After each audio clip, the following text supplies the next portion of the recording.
मेरा नाम है डॉक्टर मोहम्मद जुहैब और आप देख रहे हैं DZ वेटनेरियन। आज हम लोग फिफ्थ सेमेस्टर DVM का लेक्चर नंबर 3 पढ़ने जा रहे हैं और वो होगा हमारा ब्लू टंग डिजीज।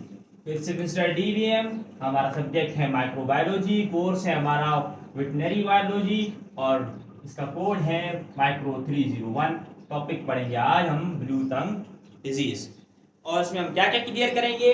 हम लोग क्लासिफिकेशन पढ़ेंगे, होस्ट पढ़ेंगे, ट्रांसमिशन पढ़ेंगे और उसके broad clinical science and symptoms हम लोग पढ़ेंगे। तो सबसे पहले देखते हैं कि ब्लू टंग डिजीज क्या है।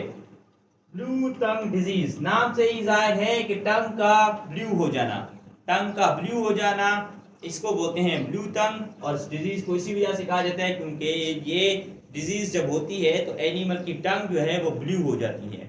और अफ्रीका में यानी जो अफ्रीकन्स हैं वो उसको ब्लू टंग पढ़ते हैं, ब्लू टंग,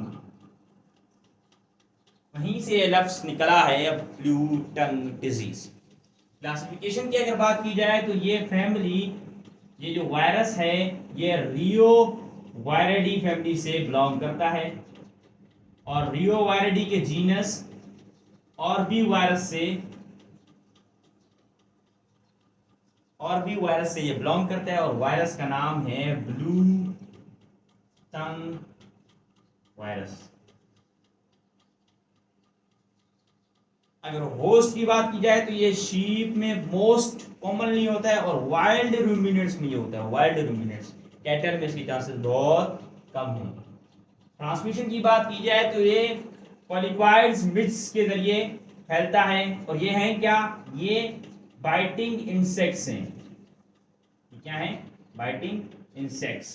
पिक्चर आपको नजर आ रही है कि बाइटिंग इंसेक्ट्स किस तरीके से दिखाई देते हैं। मिज, ये मिज जो लफ्ज है ये बोलते हैं टू विंग्स इंसेक्ट, दो पर वाला मच्छर की तरह का जो कीड़ा होता है उसको बोलते हैं मिज। ठीक है, इनकी बाइटिंग के जरिए क्या होती है, ब्लू टंग वायरस की ट्रांसमिशन होती है एक एनिमल से दूसरे एनिमल, यानी एक शीप से दूसरे शीप में। क्लिनिकल साइन, मोस्ट इंपॉर्टेंट जो पेपर में पूछने वाली चीज है वो होती है इसके क्लिनिकल साइन एंड सिम्टम्स। तो हम इनको पढ़ेंगे, देखेंगे कि आखिर कौन कौन से क्लिनिकल साइंस इसमें अपेयर होते हैं। सबसे पहले कुछ दिनों के लिए फीवर होगा और उसके बाद फिर हाइपरमिया हो जाएगा, यानी कि बॉडी का टेम्परेचर हाई हो जाएगा। ठीक हो गया। एक्सेस सैलिवेशन हो जाएगी, यानी कि स्लेवा एक्सेस अमाउंट में बाहर निकल रहा होगा। ठीक है। म्यूकोपरुलेंट नेजल डिस्चार्ज, यानी कि नाक से शीप की जो नोज है उससे म्यूकोपरुलेंट यानी कि म्यूकस किस्म का येलोइश टाइप का डिस्चार्ज आ रहा होगा बाहर से। ठीक है, ये बहुत इंपॉर्टेंट है, ये क्लिनिकल एग्जामिनेशन के लिए बहुत इंपॉर्टेंट है। टंग बिकम साइनोटिक, इस डिजीज में जो टंग होती है वो साइनोटिक हो जाती है। साइनोटिक किसे बोलते हैं, लो ऑक्सीजन की वजह से वहां पर ब्लू कलर आ जाना या पिंक कलर आ जाना, ये कहलाता है साइनोसिस। किसी जगह पर भी ऑक्सीजन की सप्लाई कम हो जाना और वहां पर ब्लू कलर या पिंक कलर का आ जाना, ये कहलाता है साइनोसिस। यानी कि इस डिजीज में टंग में जो ऑक्सीजन सप्लाई है वो कम हो जाएगी, जिसकी वजह से टंग जो है वो ब्लू कलर की अपेयर होना शुरू हो जाएगी और इसको बोलते हैं टंग साइनोसिस। ठीक है, इसी वजह से ये टंग ब्लू हो गई साइनोसिस की वजह से, इसीलिए इसको बोला जाता है ब्लू टंग डिजीज। समझ आ गया? अच्छा, इस डिजीज में एनिमल मर भी सकता है, एनिमल डाई भी हो सकता है। इस डिजीज में रेस्पिरेटरी डिस्ट्रेस होगा, एनिमल को सांस लेने में दुश्वारी होगी। पल्मोनरी एडिमा होगा, यानी जो लंग्स हैं उसमें एडिमा हो जाएगा। जो लंग्स हैं, पल्मोनरी बोलते हैं लंग्स को, एडिमा बोलते हैं फ्लूइड का भर जाना, किसी पानी नुमा चीज का वहां पर भर जाना, तो पल्मोनरी एडिमा हो जाएगा।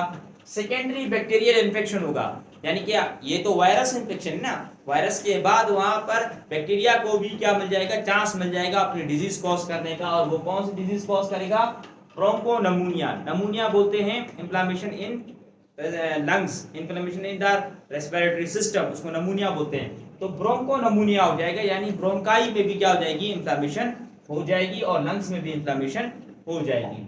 इसकी वजह से सेकेंडरी बैक्टीरिया की वजह से। प्राइमरी जो डिजीज है वो किसकी है, वायरस की हम पढ़ रहे हैं, ठीक है। उसके बाद hyperaemia in coronary artery of feet, यानी जो एनिमल की टांगे हैं उन टांगों में हाइपरमिया हो जाएगा, यानी कि उसकी जो टेम्परेचर है वो हाई हो जाएगा।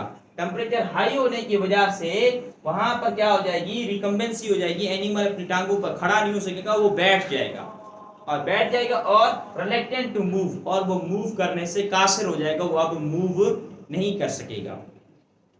उसके बाद आ जाता है इंक्रीज अल्सरेशन एंड हेमोरेज, बहुत ज्यादा अल्सर हो जाएगा, यानी अल्सर बोलते हैं इंटरनल जो हमारे पास इन्फेक्शन हो जाते हैं किसी भी जगह पर, उसको बोलते हैं अल्सर, और हेमोरेज बोलते हैं इंटरनल ब्लीडिंग को। अंदरूनी जख्म हो जाएगा और वहां पर ब्लीडिंग होना शुरू हो जाएगी। कहां पर, ऑरल कैविटी और मुकम्मल जीआईटी में। ऑरल कैविटी, ठीक है, ऑरल कैविटी से लेकर इसोफेगस के बाद जो 4 स्टमक्स होते हैं उसके उसमें, और फिर उसके बाद इंटेस्टाइन में, इन सब जगहों पर क्या हो जाएगा, शीप की इन सब जगहों पर अल्सरेशन भी हो जाएगी और हिमोरेज भी हो जाएगा, यानी वहां पर जख्म भी बनना शुरू हो जाएंगे और वहां पर ब्लीडिंग भी होना शुरू हो जाएगी। तो लास्ट जो इसकी क्लिनिकल साइन है वो है lungs become wait and heavy. जो लंग्स हैं वो वेट हो जाएंगे, यानी कि वो गीले हो जाएंगे, और हैवी हो जाएंगे। हैवी मतलब वो भारी हो जाएंगे। क्यों हो जाएंगे, due to fluid accumulation. Lungs हैं उसमें पानी भर जाएगा, जैसे मैंने पहले ही बताया, पल्मोनरी एडिमा। तो ये सारी बातें थी आज की हमारी ब्लू टंग डिजीज के बारे में। कोई भी बात समझ नहीं आई हो तो आप कमेंट सेक्शन में लिख सकते हैं। नेक्स्ट वीडियो तक के लिए दीजिए मुझे इजाजत, अपना ढेर सारा ख्याल रखिए, अल्लाह हाफिज।